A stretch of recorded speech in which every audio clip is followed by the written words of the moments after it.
আমরা আজকে একটা বিষয় সবাই কিন্তু একটু ভয় পেয়ে গেছিলাম। সকালবেলায় 10:38 আমাদের দেশে একটা ভূমিকম্প হয়েছে। কি বলেন, হয়েছে না? আমরা সবাই বিচলিত হয়ে গেছি। একটা ভূমিকম্প হয়েছে, ভয়ে আমরা দিক বিদিক ছোটাছুটি করছি, ঘর থেকে বেরিয়ে গেছি। তারপরে আমাদের দেশে বিভিন্ন জায়গায় কিছু ধ্বংসাত্মক পরিবেশও আমরা দেখতে পেয়েছি, কয়েকজন মানুষ মারাও গেছে, ঠিক না? আপনারা জানেন তো সবাই। এই ভূমিকম্পের কারণে আমরা খুব বিচলিত হয়ে গেছি, ভয়ে আতঙ্কগ্রস্ত হয়ে গেছি। অবশ্য এই ভূমিকম্প যেই কারণে হয়, ওই কারণগুলো আমাদের সমাজে, আমাদের দেশে অ্যাভেলেবেল হচ্ছে, তাতে আমরা কিন্তু বিচলিত হই, ঠিক কিনা বলেন? ভূমিকম্প মানে মাটি, ভূমি মানে কি? মাটি, মাটির কম্পন। আল্লাহ সুবহানাহু ওয়া তাআলা মহাগ্রন্থ কোরআনুল কারীমে বলছেন, আলাম নাজআলিল আরদা বিহাদা, জমিনকে আমি তোমাদের জন্য বিছানা স্বরূপ তৈরি করে দিয়েছি। এবার বলেন, জমিন আমাদের জন্য বিছানা, আর ওই বিছানার মধ্যে আমরা বিশ্রাম করি, আর বিশ্রাম আমাদের এই দেহের জন্য প্রয়োজন আছে না নাই? বিশ্রাম করলে আমরা একটু ভালো থাকি, সুস্থ থাকি, খাবারটা ঠিকভাবে খাইতে পারি, আমাদের কর্মসংস্থানের যে কর্ম আছে আমরা সেগুলো করতে পারি, রিজিকের সন্ধানটা আমরা ভালোভাবে করতে পারি। আর যদি বিশ্রাম না করতে পারি তাহলে আমাদের শরীরের সুস্থতা সেভাবে থাকবে না, আমরা আমাদের রিজিকের অন্বেষণও আমরা করতে পারবো। আল্লাহ বলেন, আলাম নাজআলিল আরদা মিহাদা, আমি এই জমিনকে তোমাদের জন্য বিশ্রামের জন্য তৈরি করে দিয়েছি। হ্যাঁ, এই জমিনটা যখন বান্দা বান্দীদের জন্য আমি বিশ্রামের জায়গা, বিশ্রামের জন্য সৃষ্টি করেছি, তখন জমিনটা এইভাবে টলমল টলমল করতেছিল। সুবহানাল্লাহ বলেন না? জমিন বলতে চায়, আয় আল্লাহ, আমাকে তুমি সৃষ্টি করেছো, আর তোমার বান্দা বান্দিরা, তোমার গোলামেরা আমার উপরে বিশ্রাম করবে, আমার উপরে বিচরণ করবে, আমার থেকে তারা তাদের রিজিক অন্বেষণ করবে, খাদ্য উৎপাদন করবে। সুবহানাল্লাহ বলেন না? এই যেই সূরার মধ্যে বিশ্রামের কথা বলা হয়েছে, এই সূরার মধ্যেই অনেক কিছু আছে।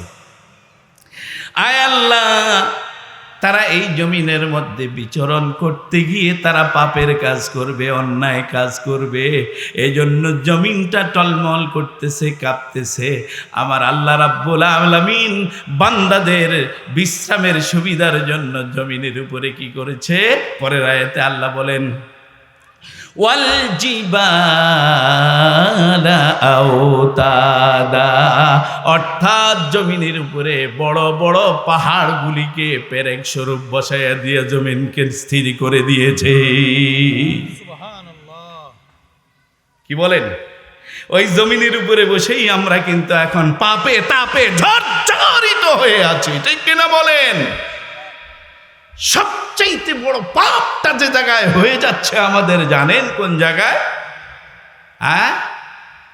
আল্লাহ রাসূল সাল্লাল্লাহু আলাইহি ওয়াসাল্লাম আমাদের সতর্কতার জন্য আমাদেরকে বলে গিয়েছেন, সাহাবীদের সামনে নসিহত করতে গিয়ে, দিক নির্দেশনা দিতে গিয়ে বলছেন, ও দুনিয়ার মানুষ, আমি তোমাদের জন্য সবচাইতে ফিতনা স্বরূপ বড় জিনিস রেখে গেলাম, নারী।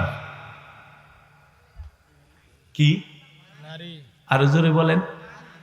এই নারী আমার মা, এই নারী আমার বোন, এই নারী আমার কন্যা, ঠিক কিনা বলেন? সেখানে সবচাইতে বড় ফিতনায় তোমরা পড়ে যাবে, সেখান থেকে তোমাদেরকে বেঁচে থাকতে হবে।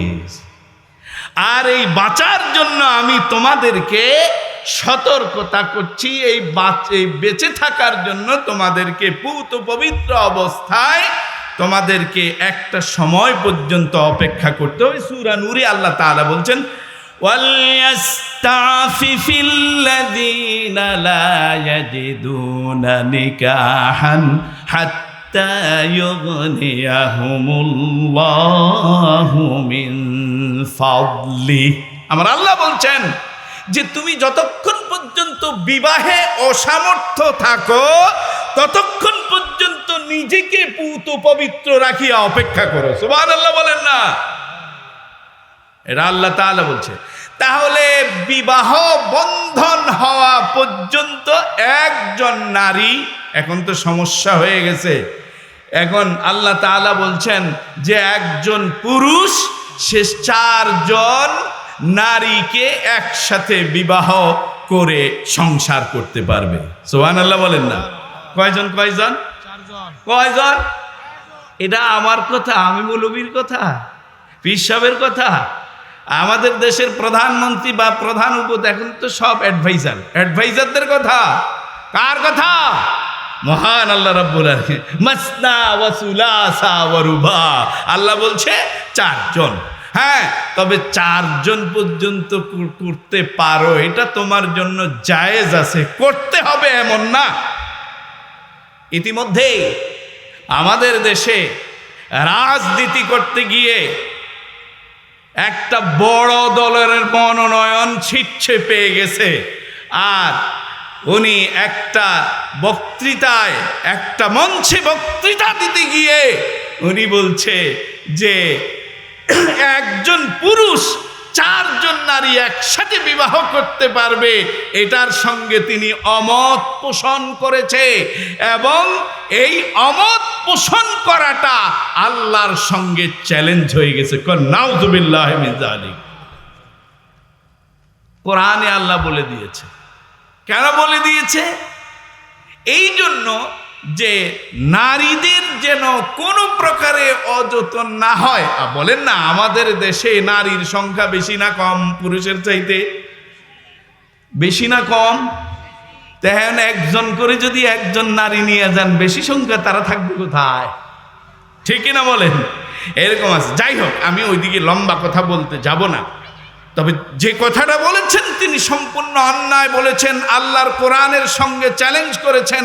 এই সমস্ত নারীদের কথা আমরা কখনো শুনব না, কারণ কোরআন আমাদের সঙ্গে স্পষ্ট, আমাদের সামনে স্পষ্ট আছে। তো যাই হোক, আমি যদি ওইদিকে গিয়ে সময় নষ্ট করব না, আমার মূল সাবজেক্ট যেটা, এটার উপরে আমি এই ইনশাআল্লাহ আমাকে যতটুকু সময় দিছে এর মধ্যে কথা বলে শেষ করব ইনশাআল্লাহ।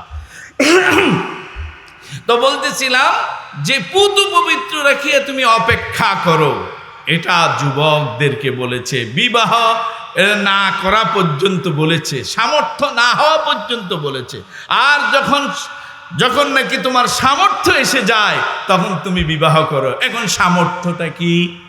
সামর্থ্যটা হচ্ছে একজন পুরুষ যখন একজন নারীকে বিবাহ করবে তাহলে তাকে দেনমোহর দিতে হয়, হয় কিনা বলেন? হ্যাঁ, এই দেনমোহর একজন পুরুষের কাছে একজন নারীর সম্পূর্ণ হক। সুবহানাল্লাহ বলেন। এটা আপনাকে দিয়েই দিতে হবে। এটা দেওয়ার মধ্যে কোনো রকমের গড়িমসি করা, এটা আপনার জন্য উচিত হবে না, ন্যায় হবে না, অন্যায় হবে। আর তখন সেখানে বিশৃঙ্খলার সৃষ্টি যদি হয়ে যায়, এতে করে আপনি শরীয়ত অনুযায়ী বিপদগ্রস্ত হয়ে যাবেন। যাই হোক, আর এই দেনমোহর দিয়ে যদি আপনার স্ত্রী যদি কোটিপতিও হয়ে যায়, তারপরও আপনার দায়িত্ব হচ্ছে তার ভরণ পোষণ পরিপূর্ণ করা। সুবহানাল্লাহ বলেন না? তাহলে ইসলাম কত সুন্দর বিধিবিধান ব্যবস্থা করেছে। এই ব্যবস্থাকে উপেক্ষা করে আজকে সমাজের মধ্যে যে সমস্ত বিষয়গুলো শুনতে পাই, জানতে পাই, দেখতে পাই, সেগুলো একমাত্র পর্দা না থাকার কারণেই হচ্ছে। ঠিক কিনা বলেন? আরে এইটা নয়, শুধু আরো কঠিন হচ্ছে। স্বামী স্ত্রী সংসার করছে, ওই সংসার করার ভিতরেও তার স্ত্রী আরেকজন পুরুষের সাথে সম্পর্ক করেছে, এর নাম দিয়েছে পরকীয়া। ঠিক কিনা বলেন? দিছে না? এই পরকীয়া আছে না নাই আমাদের দেশে? এই পরকীয়ার কারণে বহু সংসার ধ্বংস হয়ে গেছে এবং বহু সন্তান ছেলে মেয়েগুলো আজকে মা বাবার পরিচয় ভালোভাবে বলতে পারে না, তারা আজকে হিমশিম করছে। 2-4টা ঘটনা আমাদের হাতেও আছে, ঠিক কিনা বলেন? তো এইটা কিসের কারণে হয়? একমাত্র হয় নারী পুরুষ উভয় অবাধ চলাচল করার কারণে, ঠিক কিনা বলেন? নারী আর পুরুষ আল্লাহ তাআলা দুইটা শক্তিতে আল্লাহ তাআলা সৃষ্টি করেছেন, একজন নারী একজন পুরুষ। আল্লাহ কোরআনে বলছেন, ইয়া আইয়ুহান নাসু ইন্না খালাকনাকুম মিন যাকারিন ওয়া উনসা وجعلناكم شعوبا وقبائل لتعارفوا إن أكرمكم عند الله أتقاكم। হে মানুষ সকল, ইয়া আইয়ুহান নাস, হে মানুষ সকল, ইন্না নিশ্চয়ই খালাকনাকুম মিন যাকারিন ওয়া উনসা, আমি তোমাদেরকে নারী এবং পুরুষ দুই জাতিতে সৃষ্টি করেছি। সুবহানাল্লাহ বলেন না? এরপরে কি করেছি? তারপরে আমি তোমাদেরকে ভিন্ন ভিন্ন গোত্রে এবং বংশে আমি তোমাদেরকে লালন পালন করেছি, আবার তোমাদিগকে আমি একত্রিত করেছি কিসের মধ্যে? বিবাহ বন্ধনের মাধ্যমে। সুবহানাল্লাহ বলেন? এর মধ্যে কিন্তু বিশাল রহমত রয়েছে, ঠিক কিনা বলেন? এখন আমাদের অবস্থা হয়েছে কি? আমাদের অবস্থা হয়েছে, আল্লাহ রাসূল সাল্লাল্লাহু আলাইহি ওয়াসাল্লাম বলছেন, নারী হচ্ছে সবচেয়ে তোমাদের জন্য ফিতনা। এই একটা ফিতনা তোমাদের জন্য আমি রেখে গেলাম, এটা রাসূলুল্লাহ সাল্লাল্লাহু আলাইহি ওয়াসাল্লাম বলছে। সেই জন্য ফিতনা থেকে কি আমরা বাঁচবো, না ফিতনার ভিতরে আমরা জড়াইয়া পড়বো? কথা বলেন, ফিতনা থেকে বাঁচা দরকার আছে না নাই? আরো জোরে বলতে হবে, বাঁচার আছে দরকার আছে না নাই? তো ফিতনা থেকে যদি আমাকে বাঁচতে হয় তাহলে কি করতে হবে? আল্লাহর কোরআন আমি সংক্ষেপ করে দিচ্ছি। আল্লাহর কোরআন, আল্লাহ বলতেছেন, কুল্লিল মুমিনিনা ইয়াগুদ্দু মিন আবসারিহিম, হে পুরুষগণ, হে মুমিনরা, তোমরা পর নারীর থেকে তোমাদের চক্ষুকে তোমরা নিম্নগামী করে রাখো। সুবহানাল্লাহ বলেন না? পর নারীর থেকে আমাদের চক্ষুকে নিম্নগামী করে রাখতে বলেছেন কে? তাহলে বোঝা যাচ্ছে আল্লাহর জমিনে পরনারী আছে, এগুলো জমিনের মধ্যে অবাধ চলাফেরা করবে। এইরকম কিছু দুষ্ট আছে যেইগুলোর কারণে আজকে আমাদের দেশের সরকার পর্যন্ত ইফটিজিং এর আইন করতে হয়েছে, ঠিক কিনা বলেন? ইফটিজিং করা যাবে না। ইফটিজিং করতে গিয়ে এই যুবকেরা বিপদগ্রস্ত হয়ে গেছে আর আইনের আওতার পড়ে সাজার অন্তর্ভুক্ত হয়ে গেছে, ঠিক কিনা? কেন ইফটিজিং হচ্ছে? ইফটিজিংটা কেন হচ্ছে এইটা আগে আমাদের দেখা দরকার। আমার মেয়ে, আমার ছেলের বউ, তারপরে আমার স্ত্রী রাস্তায় হাঁটবে কিভাবে এইটা আমার জানা নাই। না জানা থাকার কারণে ওপেন চলাফেরা করছে, এমন ভাবে চলছে যে নারীদের পোশাক কি হবে কোরআনে আল্লাহ তাআলা বলে দিয়েছে, নারীদের চাল চলন কি হবে কোরআনে আল্লাহ তাআলা বলে দিয়েছে। তাদের পোশাকটা হবে, তাদের শরীরটা এমন ভাবে একটা পোশাক পরবে, একটা চাদর পরবে, সমস্ত শরীরটা আবৃত অবস্থায় থাকবে। কোনো পুরুষ তার নারী সুলভ কোনো অঙ্গের দিকে যেন দৃষ্টি দিতে না পারে। আর যদি দেয় তাহলে ইফটিজিং তো ছেলেরা করবেই, ঠিক কিনা বলেন? হ্যাঁ, আজকে এরকম হচ্ছে, নারীরা যে এমন পোশাক পরছে যেই পোশাকগুলো শরীরের সাথে এমনভাবে পিটিং করে এগুলো পড়ছে, এগুলো পরে রাস্তার পাশে হাঁটছে, আবার হাঁটাটাও হেলে দুলে হাঁটছে। ছেলেরা ওই দিকে নজর করে মাইলান হয়ে যাচ্ছে, আবার মেয়েরাও ছেলেদের দিকে নজর দিকে মাইলান হয়ে যাচ্ছে। এর মধ্যে জিনার মতো, ব্যভিচারের মতো অপরাধ সংগঠিত হচ্ছে, ঠিক কিনা বলেন? এখন বলবেন যে ব্যভিচার তো করে না। আরে এই আমাকে আল্লাহ তাআলা নিয়ামত দান করেছে দুটি চক্ষু, কি এই দুটি চক্ষু যে কত বড় আল্লাহ তাআলার নিয়ামত, যার নাই সে জানে। ঠিক কিনা বলেন? যার নাই সে জানে এই চক্ষু দুটি যে কত বড় নিয়ামত, যার দৃষ্টি শক্তির কারণে আমার সকল বিষয়ের সমাধান সহজে হয়ে যায়। আর দৃষ্টি শক্তি যদি না থাকে তাহলে আমি পদে পদে বিপদ ছাড়া আমার কোনো উপায়। এই চক্ষুকে, এই দৃষ্টি শক্তিটা আমি কোন দিকে কোন কাজে লাগাবো, এটার কি বিধিবিধান, এটার কি নিয়ম, এটার কি শৃঙ্খলা আছে না নাই? এখন আমার কন্যা সন্তানকে, আমার পুত্রবধূকে, আমার স্ত্রীকে আমি যখন নাকি সুন্দর সাজসজ্জা করে পোশাকগুলো এমনভাবে পরে আমি যখন রাস্তায় ঘর থেকে বের হতে সেই সুযোগ দেই, রাস্তা দিয়ে যখন সেইভাবে চলে, আর তখন একটা পুরুষের দৃষ্টি সেখানে পড়ে। ঠিক কিনা বলেন? পড়ে না? পড়ে। আর যখন পড়ে তখন সেই দৃষ্টি যদি তার মনের ভিতরে যদি কুমন্ত্রণা থাকে তাহলে নির্ঘাত সেখানে ব্যভিচারের অপরাধ হবে, তাতে কোনো সন্দেহ নাই। দৃষ্টি যদি পড়ে আর ওই দৃষ্টির কারণে যদি মনের ভিতরে কুমন্ত্রণার সৃষ্টি হয় তাহলে এটা চোখের জিনা হয় কিনা বলেন? আবার এগুলো সব হাদিসে আছে। এক এক করে যদি হাদিস বলতে যাই তাহলে অনেক সময় লাগবে, যে আমার সময় তো কম, বুঝলেন না? সাবজেক্ট হইল অনেক বড়, সময় হইল কম, এর মধ্যে গুছাইতে হবে। আমি কাইটা সেটা যেগুলো প্রয়োজন ঠিক সেগুলো বলছি। এখন তো আবার আরও আছে যে আমাদের মেয়েদেরকে আমরা চাকরিতে দিয়ে দিচ্ছি, গার্মেন্টস সহ এই দেশে স্কুল বলেন, কলেজ বলেন, ইউনিভার্সিটি বলেন, যে কোনো জায়গায় নারী আর পুরুষ, যুবক আর যুবতীরা অবাধে চলছে কিনা বলেন? কথা বলেন। আপনারা আমাকে কথা বলে সাহায্য করেন, নাই আমি বলবো যে আমার কথা বুঝতেছেন না। অবাধে চলাফেরা করছে কি না?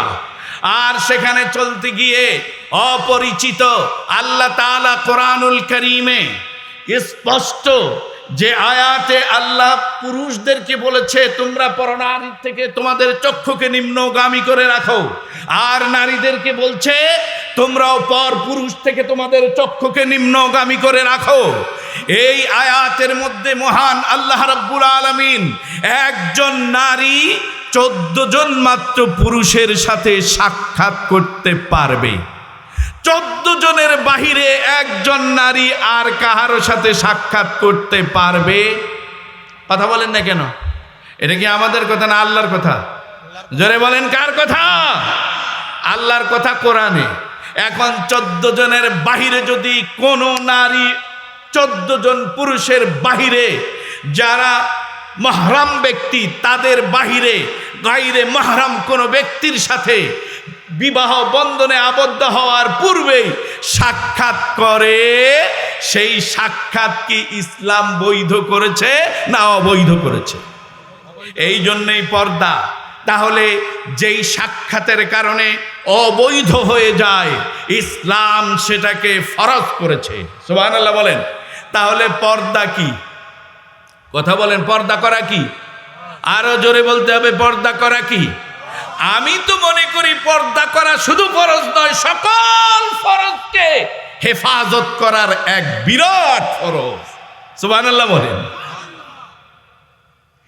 আর সেখানে এ 14 জনের বাহিরে অনেক পুরুষের সাথে চলাফেরা করে, আর রাজনৈতিক মঞ্চে গিয়ে, সাংস্কৃতিক মঞ্চে গিয়ে তারা একই মঞ্চে উঠে তারপরে তারা পরস্পর হাতে মুসাহাবা করে, নারী আর পুরুষ, যুবক আর যুবতী করে কি করে না বলেন? তাহলে সেখানে যে হাতে হাত মিলিয়েছে এইটা ইসলামী কি তাদের জন্য বৈধ করেছে না অবৈধ? আর এর দ্বারাই কিন্তু তাদের হাতের জিনা হয়ে যায়। ঠিক কিনা বলেন? সুতরাং ব্যভিচার হওয়ার জন্য একজন নারী আর একজন পুরুষ অবাধে চলাফেরা, সকল কাজকর্ম আঞ্জাম দেওয়া, সমাধান করা, সেখানে যদি একটা পর্দার ব্যবস্থা না থাকে, তাহলে সেখানে যেই সমস্ত ব্যভিচারের ইঙ্গিত কোরআন আর হাদিস দিয়েছে, আল্লাহ বলেছে এর থেকে রেহাই পাওয়ার কোনো সুযোগ নাই। সাবধান হয়ে যেতে হবে। পর্দা আপনাকে বলছে পরনারীর থেকে আপনার চক্ষুকে নিম্নগামী করে রাখুন, আর নারীদেরকে বলছে তোমরা পর পুরুষ থেকে তোমাদের চক্ষুকে নিম্নগামী করে রাখো। এখন কি আমাদের চক্ষু কি নিম্নগামী থাকে? না বলতেছেন, এটা কিন্তু ঠিকভাবে বলতেছেন না, কারণ এইটা দিয়ে কোন বিপদ হয়ে যায় বলা যাচ্ছে না। এটা কি হচ্ছে? হয় না। কেন হয় না? আমরা আল্লাহর ওই আয়াতকে অস্বীকার করছি। আল্লাহ তাআলা বলেন ওয়াকারনা ফি বুয়ুতিকুন্না ওয়ালা তাবাররাজনা তাবাররুজাল জাহিলিয়াতিল উলা। আচ্ছা বলেন তো, আল্লাহ সুবহানাহু ওয়া তাআলা আমাদেরকে সৃষ্টি করেছেন নারী এবং পুরুষ। এখন কার হেফাজত কিভাবে থাকবে, কে ভালো কিভাবে থাকবে, এটা কি আমরা বেশি জানি নাকি আল্লাহ বেশি ভালো জানেন? আপনাদের আওয়াজটা তো আমি বুঝতেই পারতেছি না, কি অবস্থা। আপনারা কি খুশি না, না বেজার আছেন নাকি? তো আল্লাহ ভালো জানেন, এই কথাটা বলতে আমাদের এত এত বখিলামি হয়েছে কেন বলেন তো দেখি? নারী এবং পুরুষ সৃষ্টি করেছেন কে? আর সৃষ্টি করে করেই ঘোষণা দিয়েছেন তোমরা মাখলুকের মধ্যে শ্রেষ্ঠ। ঘোষণা কর আল্লাহ তাআলার ঘোষণা, শ্রেষ্ঠ মাখলুক মানুষ। সুতরাং আমাদের ভালো মন্দের ব্যাপারে সবচাইতে বেশি ভালো জানেন কে? জোরে বলতে হবে কে? তাইলে সেই আল্লাহ আমরা কিভাবে ভালো থাকবো, ভালো চলবো, আমাদের কিভাবে অশ্লীলতা, বেহায়াপনা, এই সমস্ত জিনিসগুলি হবে না, আমাদের চাইতে বেশি জানেন আমাদের সৃষ্টিকর্তা মহান রব্বুল আলামিন। তিনি আমাদেরকে কিভাবে চলতে হবে এই জন্য কোরআন নাজিল করে কোরআনে তাহা স্পষ্ট করে দিয়েছে। তো সেই কোরআনে আল্লাহ তাআলা বলছেন, ও নারীরা, তোমরা তোমাদের ঘরের মধ্যদেশে অবস্থান করো। সুবহানাল্লাহ বলবেন না? আচ্ছা, এটা কি নারীদের ভালোর জন্য বলছে আল্লাহ, নাকি নারীদের খারাপের জন্য বলছে? নারীদের অধিকারের জন্য বলছে নাকি নারীদের অনধিকারের জন্য বলছে? অধিকারের জন্য বলেছে। সুবহানাল্লাহ বলেন না? তারপরে বলেছে বুয়ুতিকুন্না ওয়ালা তাবাররাজনা তাবাররুজাল জাহিলিয়াতিল উলা। তোমরা জাহালাতের যুগের নারীদের মতো প্রকাশ্যে হাটে ঘাটে মাঠে চলাফেরা করিও। এটা কার কথা? নাকি হুজুরদের কথা? হ্যাঁ, কার কথা? কেন বলছেন শুনুন। জাহালাতের যুগে একজন নারী বিকাল বেলায় সাজ সজ্জা করে জেওর টেওর পরে খুব সুন্দর হয়ে রাস্তা দিয়ে হাঁটতেছে বিকাল বেলায়। বিকাল বেলার হাঁটাটা আমাদের কাছে একটু ভালো লাগে নাকি বলেন? বিকাল বেলায় হাঁটতেছে, হঠাৎ করে ওই নারী দেখতেছে একজন যুবক তার সামনে আসতেছে। ওই মহিলা ভয়ে কাঁপতে কাঁপতে অস্থির হয়ে গেছে। হায় হায়, আমি এত সুন্দর সাজ সজ্জা করে জেওর পরে আমি এই পথ দিয়ে হাঁটতেছি, কেউ নাই, হঠাৎ করে একজন যুবক আসতেছে আমার দিকে। হায় হায়, আমার জেওরগুলি নিয়ে যাবে, আমার ইজ্জতের উপরে কলঙ্কের দাগ বসাবে। মহিলাটা ভয়ে কাঁপতে শুরু করে দিয়েছে। সুবহানাল্লাহ বলবেন না? ওই যুবক আস্তে আস্তে করে ওই মহিলার দিকে আসতেছে, আর ওই মহিলা ভয়ে আস্তে আস্তে করে বসে যাচ্ছে। খুব কাছে সে যুবক বুঝতে পারছে ওই মহিলাটা ভয়ে তার অবস্থা এরকম হয়েছে। ওই যুবক সাথে সাথে পৃথিবীর মধ্যে মানুষের সবচাইতে বড় সম্পর্ক যেইটা, কি বড় সম্পর্ক কোনটা? মা আর সন্তান। মা আর সন্তান। কি বলেন? মা সন্তানের চাইতে বড় সম্পর্ক পৃথিবীতে আর কোনোটা আছে? আরো জোরে বলতে হবে, আছে ইনশাআল্লাহ। আমাদের জসিম ভাই মাতা পিতার হক সম্বন্ধে কথা বলে গেছে, যদিও ভাই বলে থাকে। আমি এই জায়গায় ছোট্ট একটা হাদিস বলে ফেলি আপনাদের সামনে, বলবো। এক সাহাবী গিয়ে বলছে, ইয়া রাসূলুল্লাহ, এই পৃথিবীতে আমার কাছে সবচাইতে সদাচরণ পাওয়ার যোগ্য ব্যক্তিকে? রাসূলুল্লাহ সাল্লাল্লাহু আলাইহি ওয়াসাল্লাম বলছেন, ক্বালা উম্মুকা, তোমার মা। সাহাবী আবার প্রশ্ন করছে, সুম্মা মান, তারপরে কে? আল্লাহর নবী বলছেন, ক্বালা উম্মুকা, তোমার মা। আবার সাহাবী প্রশ্ন করলেন, সুম্মা মান, তারপরে কে? আল্লাহ রাসূল আবার বলছেন, ক্বালা উম্মুকা, তোমার মা। কয়বার হলো? জোরে বলেন, কয়বার? তিনবার। তিনবার বলার পরেও সাহাবী থামেন না। সাহাবী ভাবছেন, আমার পিতা তো এখনো রয়েছে, আমার বাবার কথা তো এখনো বলে নাই। সাহাবী আবার প্রশ্ন করেছে, সুম্মা মান, তারপরে কে? আল্লাহর নবী সাল্লাল্লাহু আলাইহি ওয়াসাল্লাম চতুর্থবারের সময় বলেছেন, ক্বালা আবুকা, তোমার পিতা।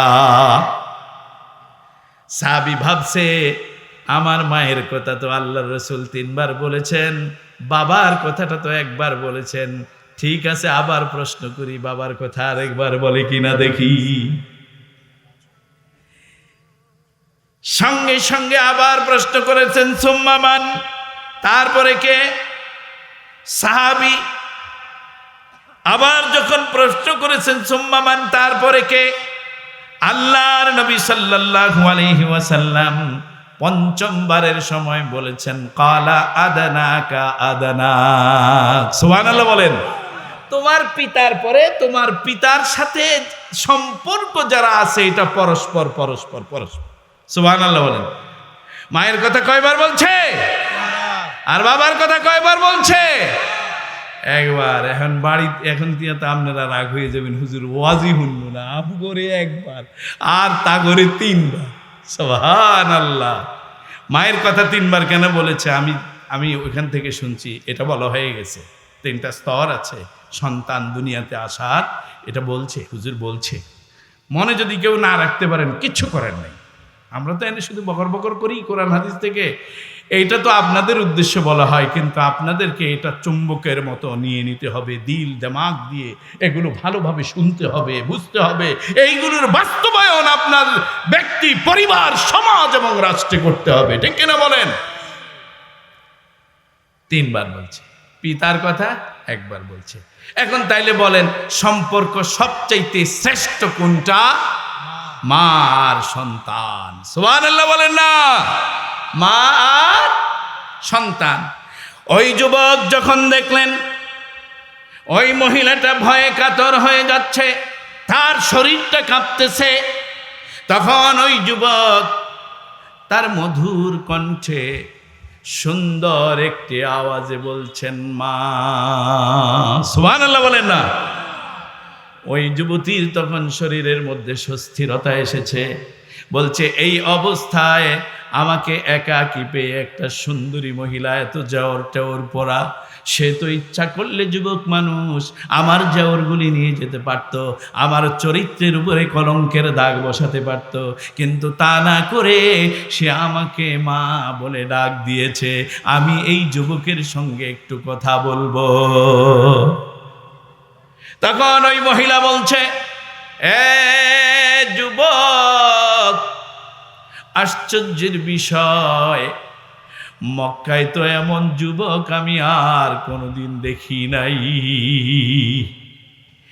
আমার এমন সৌন্দর্যতা দেখে, আমার এত দামি জেওরগুলি দেখার পরেও তোমার ওই তুমি যুবকের ওই জেওরের প্রতি তোমার লোভ হয় নাই, আমার সৌন্দর্যতার প্রতি তোমার কোনো লোভ হয় নাই। কারণ কি রে যুবক, একটু ব্যাখ্যা করো। যুবক বলছে, মা তুমি তো জানো না, এই মক্কায় এমন যুবক আর পাওয়া যায় না। তবে মক্কায় আল্লাহ তাআলা এমন একজন মানুষ পাঠিয়েছে, যেই মানুষের কাছে যাওয়ার পরে মানুষগুলি আর মানুষ থাকে না, তারা আল্লাহওয়ালা হয়ে যায়। ও মা, আমি একটু আগে ওই আল্লাহর পাঠানো পয়গম্বর হযরত মুহাম্মদুর রাসূলুল্লাহ সাল্লাল্লাহু আলাইহি ওয়াসাল্লামের হাতে হাত দিয়ে কালেমা পড়ে মুসলমান হয়ে গিয়েছি। মাগো, যারা একবার কালেমা পড়ে মুসলমান হয়ে যায়, ওই সমস্ত মানুষগুলি, ওই সমস্ত যুবকগুলি আর কখনো কোনোদিন দুনিয়ার লোভ, নারীর লোভ, জওরের লোভ তাদের অন্তরে আসে না। সুবহানাল্লাহ। মুসলমান, এর নাম কি? এর নাম কি? আর এখন মুসলমান যুবকদের অবস্থা কি? মুসলমান যুবকদের অবস্থা হয়েছে এমন, একজন মেয়ে যদি তার সৌন্দর্যতাটাকে প্রকাশ করার জন্য সে যদি আট-ছাট কাপড় পরে রাস্তা দিয়ে হাঁটে, তাহলে ওই মুসলমান যুবক তার সাথে ইফটিজিং করে। ভুল বলছি? কথা বলেন, ভুল বলছি? যুবক, তোমাকেও বলেছে পরনারী থেকে তোমার চক্ষুকে তুমি নিম্নগামী করে রাখো। তুমি যদি ইচ্ছা সত্ত্বে কামনা বাসনা নিয়ে তুমি যদি ওই পরনারীর দিকে একবার তাকাও রে যুবক, সকল পুরুষদেরকে বলা হয়েছে, তাহলে তোমার আমলনামায় ব্যভিচারের অপরাধ লেখা হয়ে যাবে। কথা বুঝতে পেরেছেন? তাহলে আমাদের সতর্ক বেশি দরকার না? পুরুষদের সতর্কতাটা বেশি দরকার না? কি বলেন, দরকার কি না? এখন পর্দা করবেন কই? পর্দা তো পুরুষের আছে। আমাদের এই যে আপাদমস্তক দেহটা আছে, এই দেহটাও ঢেকে রাখার জন্য হুকুম আছে না নাই? না আপনি পুরুষ মানুষ, আপনি জাইঙ্গা পরে রাস্তা দিয়ে ঘুরবেন, এই অনুমতি দেওয়া আছে? না, এই অনুমতি দেওয়া নাই। আজকে ফুটবল খেলছে, পুরুষদের সতর্ক কতটুকুন? নাভির উপর থেকে হাঁটুর নিচ পর্যন্ত, ঠিক কিনা বলেন? এখন যদি কোনো ব্যক্তি হাঁটুর উপরে কাপড় উঠাইয়া যদি চলে, তাহলে সে কি তরক করেছে? জোরে বলেন না, কি তরক করেছে? এই ফরজ তরক করার কারণে সে কোন গুনাহ করেছে? কবিরা গুনাহ করেছে। কি গুনাহ করেছে? কবিরা গুনাহ করেছে। এখন এই কবিরা গুনাহ পৃথিবীতে আছে না নাই? ফুটবল যখন খেলে তখন আমরা টেলিভিশনের পর্দায় আমরা খেলা দেখি কিনা বলেন? এখন আর টেলিভিশনের পর্দায় দেখা লাগে না, লাগে নাকি? এই যে দেখছেন না কত বড় বড় মোবাইল, ঠিক না? এই মোবাইল দিয়েই এখন আমি আমার ঘরে একাকী দেখতে পারি, ঠিক কিনা বলেন? আচ্ছা, এখন যে ফুটবল খেলে, আরো খেলা আছে, ওই খেলার মধ্যে যারা যে সমস্ত পুরুষেরা খেলতেছে, এখন তো নারীরাও খেলে, তাই না? আমাদের বাংলাদেশেরও খেলে নাকি? কত বড় দুর্ঘটনা ঘটে যাচ্ছে। হ্যাঁ, ভূমিকম্প হবে না? না, যেই ভূমির উপরে দাঁড়িয়ে আমি শুরুতেই বলেছিলাম আপনি বিচরণ করছেন, আরাম করছেন, ওই ভূমি থেকে আপনি আল্লাহর নিয়ামতকে উৎপাদন করে তারপরে আপনি আপনার শরীর দেহটাকে সুঠাম করেছেন, সুন্দর করেছেন, সেই ভূমির উপরে আবার বসে কবিরা গুনার মতো গুনাহ চলছে। আপনি আর আমি মুসলমান সেগুলো টেলিভিশনের পর্দায় আর মোবাইল দিয়ে আমরা দেখতে থাকি, ঠিক কিনা বলেন? সুতরাং ভূমিকম্পন হবে নাকি ভূমি আপনাকে বিশ্রাম দিবে?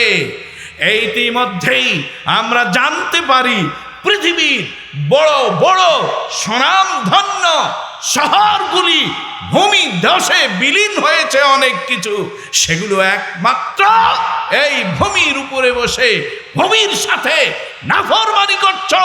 যেই ভূমি তোমাকে বিশ্রাম দেয়, যেই ভূমি তোমাকে আহার দেয়, যেই ভূমি তোমাকে নিয়ামত উৎপাদন করে দেয়, সেই ভূমির সাথে তুমি বেঈমানি করছো। ভূমি দোষ হবে না, বিচলিত হবেন না। আর কয় 2 সেকেন্ড না 6 সেকেন্ডের ভিতরে আপনার পালপিটেশন খারাপ হয়ে গেছে। আল্লাহ সতর্কবাণী দিয়েছে, হে মুমিন, হে বান্দা, সতর্ক হয়ে যাও। আমরা আজকে অসতর্ক হওয়ার কারণে আমাদের মধ্যে অতিবৃষ্টি, অনাবৃষ্টি, শিলাবৃষ্টি, কলেরা, মহামারী, বসন্ত, ভূমিকম্প, জলোচ্ছ্বাস, বন্যা, ঠিক কিনা বলেন?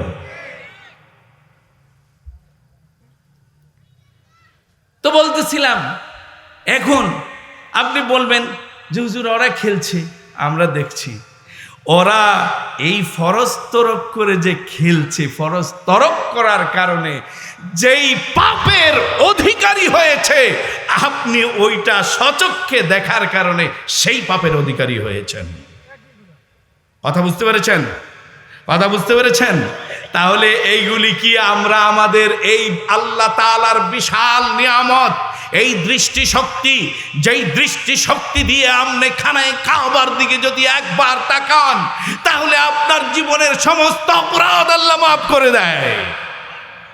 যেই দৃষ্টি শক্তি দিয়ে আপনি মহাগ্রন্থ কোরআনুল কারীমের প্রতিটি অক্ষর আপনি পড়লে পরে প্রতিটি অক্ষরে আপনাকে 10টি করে আল্লাহ তাআলা নিয়ামত দিবেন, সেই দৃষ্টি শক্তি আপনি কোন কাজে লাগাচ্ছেন?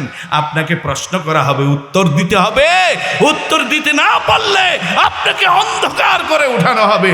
আল্লাহ তাআলা কোরআনে বলছেন, ومن أعرض عن ذكري فإن له معيشة ضنكا ونحشره يوم القيامة أعمى قال رب لم حشرتني أعمى وقد كنت بصيرا। কিয়ামতের দিন আমাদের দৃষ্টি শক্তিগুলো আমরা উপর্যুপরি ব্যবহার না করার কারণে মহান আল্লাহ রাব্বুল আলামিন আমাদিগকে অন্ধকার করে উঠাবেন। আমরা আল্লাহর কাছে বলবো, আয় আল্লাহ, আমরা তো দুনিয়ার মধ্যে চক্ষুষ্মান ছিলাম, আমাদের চক্ষুগুলো কোথায়? আমাদেরকে কেন আজকে অন্ধ করে হাসরের ময়দানে ওঠানো হলো? আমার আল্লাহ রাব্বুল আলামিন বলবে, ও আমার বান্দা, দুনিয়ার মধ্যে যখন নাকি আমি তোমাকে দিয়েছি আর আমার আদেশগুলো আমি তোমাদের কাছে পৌঁছিয়ে দিয়েছি, আমার আদেশগুলো তোয়াক্কা না করে, ওই দিকে দৃষ্টিপাত না করে, আমার দেওয়া বিশাল নিয়ামত এই দৃষ্টি শক্তিটাকে তুমি অন্যায় কাজে ব্যবহার করেছ। তার মানে আমাকে তুমি ভুলে গিয়েছ, আজ আমিও তোমাকে ভুলে গেলাম। কথা কি ঠিক আছে? ঠিক আছে। সুতরাং আপনি আর আমি যখন চলবো, আপনার আর আমার যখন রাস্তায় চলবো, ঘরে চলবো, আমার আর আপনারও পর্দা আছে। মাথায় আমরা টুপি দেই না? কোনো মানুষের আবার চুলকানি আছে, টুপিওয়ালা করে খারাপ বলে, আছে না নাই? হ্যাঁ, পৃথিবীতে যত নবী এসেছে সবাই মাথায় টুপি দিয়েছে, সুবহানাল্লাহ বলেন না? রাসূলুল্লাহর মাথায় টুপি ছিল কিনা বলেন? আরে ওলামায়ে কেরাম উপস্থিত এখানে। আমার একটা অভ্যাস আছে, আমি শুরু জানি না, হাসাতেও জানি না, কাঁদাতেও জানি না, কথা বলি একটু সোজা। এগুলো আপনাদের কি আবার কষ্ট হয় না? ওলামায়ে কেরাম এখানে আছে, মাথায় রাসূলুল্লাহ সাল্লাল্লাহু আলাইহি ওয়াসাল্লাম পাগড়ি পরিধান করে চলতেন, সুবহানাল্লাহ বলেন। পাগড়ি পরিধান করাটাও দাইমি সুন্নাত বলা হয়েছে, আলহামদুলিল্লাহ বলেন। পোশাকটা এমন ভাবে পরতেন যেই পোশাকটা ছিল ঢিলে ঢালা। বলেন, ঢিলে ঢালা পোশাক ব্যতীত নামাজ পড়তে গেলে বিপদ হয় কি না? আমাদের দেশে আছে না, জিন্সের প্যান্ট পইরা নামাজ পড়তে যায়, হায় হায়, ও নামাজ পড়বো না, ওর বুড়ি সামলাইব, টের পাচ্ছে না, ঠিক কিনা বলেন? খুশু এবং খুজুর সাথে তাল সানাদিল এবং আরকানের সাথে যেই প্যান্ট পরে চলে ওই প্যান্ট পরে নামাজ পড়া যায়। পোশাকটা এমন পরিধান করো তোমার টাকনুর উপর থেকে তোমার গলা পর্যন্ত এমন পরিধান করো যেই পোশাকটা ঢিলে ঢালা তোমার শরীরের অঙ্গগুলো যেন প্রকাশ না পায় পোশাক পরলে। ঠিক কিনা বলেন? এখন পুরুষ তো কি কইতাম, এখন পুরুষ ছাইরা নারীরাও এমন পোশাক পরা আরম্ভ করছে যেই পোশাকে নারীদের দেহের সমস্ত অঙ্গ প্রত্যঙ্গগুলো প্রকাশিত হয়ে যায়। আল্লাহ বলেন নিসাউন কাসিয়াতুন আরিয়াতুন মুমিলাতুন মাইলাতুন, নাউজুবিল্লাহি মিন যালিক। পোশাক পরিধান করেছে তারপরেও তাকে অর্ধ উলঙ্গনি দেখা যায়। এই সমস্ত নারীদেরকে আল্লাহ তাআলা জান্নাতের সুঘ্রাণও দিবেন না। নাউজুবিল্লাহ। তাদেরকে দায়ুস বলেছে। কি বলেছে? জান্নাতের মধ্যে একটা লেখা থাকবে, আদ-দায়ুসু লা ইয়াদখুলুল জান্নাহ। দায়ুসের জন্য জান্নাত নয়, দায়ুস জান্নাতে প্রবেশ করতে পারবে। নারীদেরকে পোশাক পরতে বলেছে, এমন একটা পোশাক পরো মাথার উপর দিয়ে এমন ভাবে পোশাকটা তুমি ছেড়ে দাও তোমার পোশাকটাই যেন তোমার দেহটা কোনো মানুষ যেন প্রকাশ না পায়। চাদরটা ওড়নাটা এমন হবে যেই চাদরটা এবং ওড়নাটা তোমার সমস্ত শরীরটা ঢেকে রাখবে। ওই ধরনের পোশাক পরে তুমি রাস্তায় বেরোতে পারবে। সুবহানাল্লাহ বলেন না? সেজন্য রাসূলুল্লাহ সাল্লাল্লাহু আলাইহি ওয়াসাল্লাম বলেছেন যে হে নারীরা, তোমরা প্রকাশ্যে রাস্তা ঘাটে হাটে বাজারে তোমরা চলাফেরা করিও না। শোনো, যদি তোমরা প্রকাশ্যে রাস্তা ঘাটে হাটে মাঠে তোমরা যদি চলাফেরা করো অর্ধ উলঙ্গনি হয়ে, তাহলে ইস্তাসআরা ফাহাশ শাইতান, শয়তান তোমাদেরকে উকি মারিয়া তাকায়। নাউজুবিল্লাহ। যদি শয়তান উকি মারিয়া যার দিকে তাকায় তাকে কি আর ভালো থাকতে দিবে নাকি ধ্বংস করে ফেলবে? ধ্বংস করে ফেলবে। এই বিষয়ে সাবধানতা অবলম্বন করতে হবে। নারী এবং পুরুষ উভয়ই তাদের দৃষ্টিকে সংযত করতে হবে। তার দৃষ্টি যদি সংযত করা যায় তাহলে ইনশাআল্লাহ নিজেকে নিরাপদ রাখা যাবে। ঠিক কিনা বলেন? নারীদের জন্য মাত্র 4টা কাজ করতে পারলে একজন নারী জান্নাতে যাওয়া সহজ। জোরে বলেন সুবহানাল্লাহ। কয়টা কাজ? জোরে বলেন কয়টা? ইজতিহাদ যারা করেছেন তারা হয়তো একটা বাড়িয়েছেন, কিন্তু হাদিসের মধ্যে 4টা। হাদিসের মধ্যে কয়টা? আরো জোরে বলতে হবে কয়টা? 1 নম্বরে হচ্ছে 5 ওয়াক্ত নামাজ। সুবহানাল্লাহ বলেন। কি 1 নম্বরে 5 ওয়াক্ত নামাজ, 2 নম্বরে মাহে রমজানের রোজা, 3 নম্বরে পর্দা, 4 নম্বরে স্বামীর অনুগত হওয়া। যদি 5 নাম্বার আমরা নেই তাহলে সন্তানকে ইসলামিক কায়দায় লালন পালন করা। সুবহানাল্লাহ বলবেন না? হাদিসের মধ্যে এসছে রাসূলুল্লাহ সাল্লাল্লাহু আলাইহি ওয়াসাল্লাম বলছে, একটা নারীর মধ্যে যদি এই 5টা গুণ পাওয়া যায় আল্লাহ সুবহানাহু ওয়া তাআলা তাকে কিয়ামতের দিন জান্নাতে দাখিল করাবেন। সুবহানাল্লাহ। হ্যাঁ, এইখানে পর্দা আসছে, নামাজ আসছে, রোজা আসছে, তারপরে স্বামীর অনুগত হওয়ার কথা আসছে। এখানে একটু বলতে হয়, আল্লাহ রাসূল সাল্লাল্লাহু আলাইহি ওয়াসাল্লাম ঈদুল আজহা এবং ঈদুল ফিতরের দিন ময়দানে এসে নারীদেরকে বলছে, ইয়া মাশারাতান নিসা তাসাদ্দাকনা উরিতুকুন্না আকতারা আহলুন নার, হে নারীগণ তোমরা বেশি বেশি দান সদকা করো, কারণ আমি জাহান্নামীদের মধ্যে অধিকাংশই নারীদেরকে দেখেছি। নাউজুবিল্লাহ। ফাকুল্লা অবিবা ইয়া রাসূলুল্লাহ, ইয়া রাসূলুল্লাহ কি কারণে নারীরা বেশি জাহান্নামে যাবে? হুজুর বলেন, পালা তুকসিরুনাল লানা ওয়া তাকফুরুনাল আশির, নারীরা 2টা কাজ বেশি করে। একটা হচ্ছে বেশি বেশি অভিশাপ দেয়। ঠিক কিনা বলেন? হ্যাঁ, আর স্বামীর নাফরমানি করে, করে কিনা বলেন? এই কথাটা বলেও যে আজ এত বছর তো সংসার করলাম, এখন শান্তি পাইলাম না। কি আপনারা কথা কন্যা দেখি, কথাটা সত্য না মিথ্যা? আরো জোরে বলেন। আচ্ছা, এই কথাটা কে কে শুনেন নাই? হাত তোলেন। পারলেন না কেউ হাত তুলতে? কেউ পারলেন না? তাহলে আমিও পারি নাই। ও যারা বিয়ে না করছে এরা হাত উঠাইছে, আর বিয়ে করবা তো অসুবিধা নাই, তখন দেখবা। কথা বুঝতে পারছেন? এই 4-5টা কাজ করতে পারলে একজন নারীর জন্য জান্নাতে যাওয়া কি জোরে বলেন সহজ। সুতরাং নারীদেরকে উস্কায়া দিয়া, নারীর স্বাধীনতার নামে নারীদেরকে ময়দানে এনে তাদের অধিকার নষ্ট করার কোনো সুযোগ কোনো মুসলমান কোনো মানুষের নাই। ঠিক কিনা বলেন? নারীদেরকে আল্লাহ স্তর দিয়েছে তো, কন্যা, বধূ, মাতা। কন্যা, বধূ, মাতা। কন্যা থাকে বাপের ঘরে থাকলে, কথা বুঝতে পেরেছেন? আর বাপের ঘরে থাকা অবস্থায় কন্যা বাপের সবচাইতে প্রিয়। রাসূলুল্লাহ বলে গেছেন অনেক কথা। হ্যাঁ, তো এই কন্যার বিষয়ে রাসূলুল্লাহ বলেছেন যে তোমরা যখন নাকি কোথাও সফরে যাবে, সন্তানদের জন্য যখন হাদিয়া নিয়ে আসবে, ওই হাদিয়াটা তোমরা তোমাদের কন্যার দিক থেকে দিতে শুরু করো। সুবহানাল্লাহ বলেন, সম্মান করে।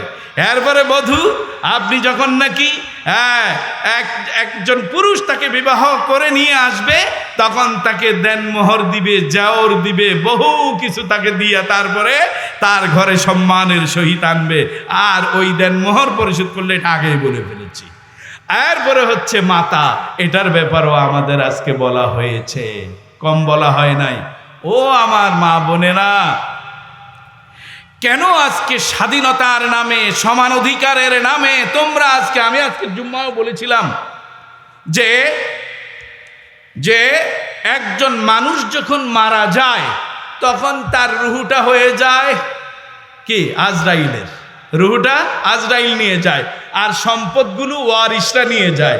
যায় দেহটা, দেহ এবং হাড্ডি, হাড্ডি দেহ দুইটা কবরে যায়। ওই দেহের মাংসগুলি পোকামাকড়ে খায় আর হাড্ডিগুলো মাটিয়ে খায়। ঠিক কিনা বলেন? তা আপনি কি? আপনি তো কিছুই না। সুতরাং এই যে এই ভূপৃষ্ঠের মধ্যে আপনি একজন মানুষ, আপনি দুনিয়ার থেকে চলে যাবেন, সেদিন আপনার জানাজা হবে। কি হবে? আচ্ছা, এবার বলেন তো, আজকে আমি শেষ করে দিচ্ছি। আজকে আমি একটা মাসালা জিজ্ঞাসা করব। এই একটা বিষয়ের মাসালা, দুইটাও হতে পারে। বলেন তো দেখি, জানাজার নামাজের ফরজ কয়টা? খালি ওয়াজ শুনাইলেই চলবে না, সারা দেশের উলামায়ে কেরামদের এটাও দায়িত্ব, সাথে সাথে দুই একটা মাসালাও শিক্ষা দিয়ে দেওয়া। এই মাসালাগুলো যখন শিখবে, এটাই ওয়াজের সবচাইতে বড় একটা সফলতা আসবে। ঠিক কিনা বলেন? জানাজা পড়েন না আপনারা? বাপের জানাজা পড়ছেন, মায়ের জানাজা পড়ছেন, আবার আপনার জানাজাও পড়বে আপনার সন্তান, আপনার এলাকাবাসী। জানাজার ফরজ কয়টা? মাশাআল্লাহ, একজন হুজুরেই বলছে, আমরা কেউ বলতে পারি না। জানাজার ফরজ 3টা। কয়টা? জোরে বলেন কয়টা? দাঁড়ানো, তাকবীরে তাহরিমা, আর প্রত্যেকটা তাকবীর বলা। সুবহানাল্লাহ বলেন। আচ্ছা, প্রত্যেকটা তাকবীর বলা। এখন আপনি মনে করেন জানাজায় উপস্থিত হয়েছেন, ইমাম সাহেবের 3 তাকবীর চলে গেছে, আপনি পাইছেন 1 তাকবীর, শেষ করবেন কিভাবে? আমরা জানি না, ঠিক না? আমরা জানি না। শেষ করবেন ইমাম সাহেবের সাথে। আপনি যত তাকবীর পান, অত তাকবীর আপনার ইমাম সাহেবের সাথে হয়ে গেছে। এখন আপনি যে তাকবীরগুলো পেলেন না, আস্তে আস্তে এগুলো চলে গেছে। এখন আপনার জন্য দায়িত্ব হবে দাঁড়িয়ে থেকে বাকি তাকবীরগুলো দিয়ে 4টা পুরা করে তারপরে সালাম ফিরানো। শিখলাম তো এই মাসালাটা। এই 2 দিন ব্যাপী সম্মেলনের মধ্যে আমরা এই মাসালাটা, জীবনের শেষ নামাজের মাসালাগুলো শিখলাম তো। মনে থাকবে তো ইনশাআল্লাহ? হ্যাঁ, ওই জানাজা, আপনার বলেন ওই জানাজার আজান আছে না নাই? কথা বলতে হবে। এই আরেকটা শিখেন, জানাজার নামাজের আজান আছে না নাই? আরে জোরে বলেন, আছে না নাই? আমরা সবাই নাই, আমরা সবাই কি? আচ্ছা, এবার আমি বলি আছে। এখন কিনবেন? আমারটা ভুল না আপনাদেরটা ভুল? আপনাদেরটা ভুল। জানাজার নামাজের আজান আছে। জানাজার আজান আপনি যেদিন জন্মগ্রহণ করেছেন সেদিন আজান, আর যেদিন আপনি মৃত্যুবরণ করবেন সেদিন নামাজ। সুবহানাল্লাহ বলেন না? এখন আমাদের সমাজে আর একটা হয়েছে, কয় শুধু পুত্র সন্তান হইলে আজান দেয়, কন্যা সন্তান হইলে আর আজান দেয় না। আছে না নাই? আরে কথা বলেন না, কে আছে না নাই? আমি মার্কেটের ইমাম সাহেব আপনাদেরকে বলে গেলাম, এই আজকে শেষ বেলায় কয়েকটা মাসালা বলে গেলাম, এর মধ্যে কন্যা সন্তান হইলেও আজান দিতে হবে হবে হবে। তাইলে এখন থেকে আপনারা আপনাদের কন্যা সন্তান না, যারা বুড়ো হয়ে গেছেন, আপনাকে আর সন্তান হইব না, কিন্তু নাতনি হইব তো, হইব না? নাতনি হইলে আজান দিবেন তো? নাতির কারণে আজান, নাতি হয়েছে খুশি হয়ে আজান দিয়েছেন, নাতনি হয়েছে আপনি মনটা বেজার করেছেন, না নাতনি হয়েছে খুশি হন, আজান দেন, কারণ তার নামাজ হবে। আজান জন্মের দিন, নামাজ মৃত্যুর দিন। সুবহানাল্লাহ। অধিকার আল্লাহ সমান করে দিয়েছে। যেগুলি চাচ্ছ আমার মা বোনেরা, সেগুলির কারণে তোমরা জাহান্নামী হচ্ছ, জান্নাতে যেতে পারবে না। আল্লাহ তাআলা নারী পুরুষ সবাইকে দৃষ্টি শক্তি, শ্রবণ শক্তি, চলার শক্তির মধ্যে পর্দা পশিদা এখতিয়ার করে চলার তৌফিক দান করুক। সকলে বলি আমিন।